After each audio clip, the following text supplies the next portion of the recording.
সন্ধ্যা সকাল এরা তো 2টা 2:30 মান এরা গান বাজনা করে সবসময়। মসজিদের পাশে যেটা করা হয়েছে এটা অসামাজিক কার্যকলাপ। গান বাজনা যদি একটা সময় বন্ধ হয় তাহলে পোলাপানগুলো ফজরের টাইমে নামাজ পড়ার জন্য কেমনে উঠবে, কোরআন শরীফ পড়ার জন্য কেমনে উঠবে? টাকা কামাইতেছেন, আমাদের জন্য কি করছেন, মানে সে আমার কাছে একটা চাঁদা দাবি করছে। ফিল্মি স্টাইলে রেস্টুরেন্টে ঢুকে চাঁদা দাবি ও ভাঙচুর চালিয়েছে স্থানীয় 2 যুবক। এমনটি দাবি করে একটি সিসিটিভি ফুটেজ ভাইরাল হয়েছে কক্সবাজার শহর জুড়ে। কক্সবাজারের স্থানীয় কিছু গণমাধ্যম ও সোশ্যাল মিডিয়াতে প্রকাশিত হয়েছে সিসিটিভি ফুটেজটি। কক্সবাজারের সৈকতপাড়ায় অবস্থিত কক্স কুটুম্বাড়ি রেস্টুরেন্টের মালিক রূপা পাশা সিসিটিভি ফুটেজের ব্যাখ্যা দিতে গিয়ে স্থানীয় নূর আলম ও আরিফের বিরুদ্ধে চাঁদা দাবি ও রেস্টুরেন্টে ভাঙচুরের অভিযোগ করেন। আমাদের জন্য কি করছেন, মানে সে আমার কাছে একটা চাঁদা দাবি করছে। করার পরে আমি বলছি, দেখো আমি মেয়ে মানুষ, এখানে বিজনেস করতেছে, আমার হাজব্যান্ড বাইরে আছে, তুমি এক কাজ করো, তার সাথে কথা বলো। বলার পরে আমি দেখলাম তার আচরণটা খুবই কেমন যেন। পরে আমি ওখান থেকে চলে এসেছি ভিতরে। তখন 1-2টা ছেলে হুন্ডা নিয়ে একেবারে ডাইরেক্ট আমার ভিতরে রেস্টুরেন্টের ভিতরে চলে আসছে। এখানে প্রচুর গেস্ট দেওয়া ভরা, গেস্টের বিটে ঢুকে গেস্টের সাথে সবার সাথে সে খারাপ আচরণ করতেছে। এই ঘটনায় এলাকা জুড়ে ব্যাপক চাঞ্চল্যের সৃষ্টি হয়েছে। ঘটনার অনুসন্ধান করতে গিয়ে পেনওয়ানিজের কাছে উঠে আসে ভিন্ন চিত্র। এলাকাবাসীর সাথে কথা বলে জানা গেছে কুটুম্বাড়ি রেস্টুরেন্টটি সৈকতপাড়া আবাসিক এলাকায় অবস্থিত এবং এই রেস্টুরেন্টে প্রতি রাতে চলে লাইভ মিউজিক, উচ্চস্বরে হয় গান বাজনা, নাচ হয়, ডিজে পার্টি হয়।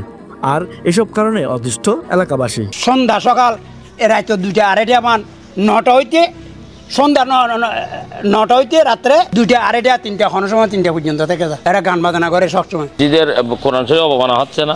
কোরআন অবমাননা হবে তো। ছাত্ররা পড়তেছে, তখন এরা যখন গান শুরু করে তখন ছাত্ররা লেখাপড়া করে, তখন মসজিদের আমরা নামিয়ে আসার পরে শুরু করে। ওখানে যে এভাবে গান বাজনা হয় জোরে জোরে, বাচ্চা কাচ্চারা তো পড়তেই পারে না, ঘুমাতেও পারে না। রেস্টুরেন্টের পাশেই অবস্থিত জামে মসজিদ, এতিমখানা ও হেফজখানা। পাশেই উচ্চস্বরে গান চালানোর কারণে এতিমখানা শিশুদের যেমন লেখাপড়ায় সমস্যা হচ্ছে, তেমনি তাদের ঘুমাতে ও মুসল্লিদের নামাজ পড়তে অসুবিধা হচ্ছে বলে জানা যায়। হয়েছে ওটা মানে গানের আওয়াজে ঘুম থেকে মানে উঠে যায়, একদম ঘুমাতে পারে না। কিভাবে আমরা এই পরিবেশে বসবাস করব? সাউন্ডটা একটু কমায় দেয়, ওইটা বলে। এটা যখন করতে যায়, প্রতিবাদ করতে, ওরা বারবার আমাদেরকে বলে চাঁদা চাইছে, এরকম বলে আমাদের করে হুমকি তুমকি দেয়। এটা তো গান বাজানো বন্ধ করলে হয়, রেস্টুরেন্ট সারা রাত চলে, আমাদের অসুবিধা আছে, খাওয়া দাওয়া করে সারা রাত খোলা থাকা অসুবিধা নেই। তাছাড়া এলাকাবাসীরও ব্যাপক সমস্যা হচ্ছে বলে জানান সৈকতপাড়ার বাসিন্দারা। এবার পেনোয়া নিউজ মুখোমুখি হতে চায় চাঁদা দাবি করা অভিযুক্ত নূর আলম ও রেস্টুরেন্টে হামলা করার অভিযুক্ত আরিফের। এ প্রসঙ্গে কথা হয় তাদের সাথে।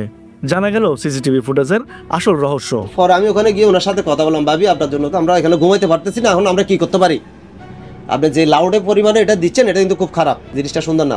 এরপরে সে আমাকে জবাব দিল কি, তোমার সাথে আমি কথা বলবো না। আচ্ছা ঠিক আছে ভাবি, আমি চলে গেলাম। আমি এসে একটা স্ট্যাটাস দিছি, মসজিদের পাশে যেটা করা হয়েছে এটা অসামাজিক কার্যকলাপ। তো ওই একটার পরে দেখি আমার নামে নিউজ হয়ে গেছে, বিএনপির নেতা নাম ভাঙিয়ে চাঁদা দাবি করছে। তা আমি এটার তীব্র নিন্দা জানাই। আমি আসলে কখন কোন সময় এনার কাছে গেছিলাম, আমাকে ভিডিও ফুটেজ সহ ওনার দিতে হবে, আমি কখন কি বলেছি না বলেছি। কুটুম্বাড়ি রেস্টুরেন্ট নামক যে ডান্স ক্লাবটা আছে ওইটাতে গান বাজনা অফ করার কথা বলছি। উনি পোলাপাইন দিয়ে আমাকে জোর জবরদস্তি রেস্টুরেন্ট থেকে বের করে দিয়েছে। বের করে দেওয়ার পরে আমি রেস্টুরেন্টে কেউ ঢুকতে না পারার মতো আমার যে গাড়িটা আছে ওই গাড়িটা আমি ওই রেস্টুরেন্টের সামনেই পার্ক করে রেখে চলে গেছি। কয়েকদিন ধরে কুটুম্বাড়ির এমন মানসিক নির্যাতনের বিষয়ে ক্ষোভ প্রকাশ করে আসছে এলাকাবাসীরা। মসজিদ, মাদ্রাসা ও এতিমখানার শিক্ষক, ছাত্রসহ এলাকার লোকজন এর প্রতিবাদ করায় উল্টো চাঁদাবাজি সহ ও নানান হয়রানির শিকার হচ্ছে এলাকাবাসী। এদিকে চাঁদাবাজির অভিযোগের প্রতিবাদ ও গান বাজনা বন্ধের দাবিতে এলাকাবাসী ও রেস্টুরেন্টে চাঁদা দাবি সহ হামলার প্রতিবাদে রেস্টুরেন্ট কর্তৃপক্ষ পাল্টাপাল্টি সংবাদ সম্মেলন করলেও কোনো পক্ষই আইনি পদক্ষেপ নেয়নি।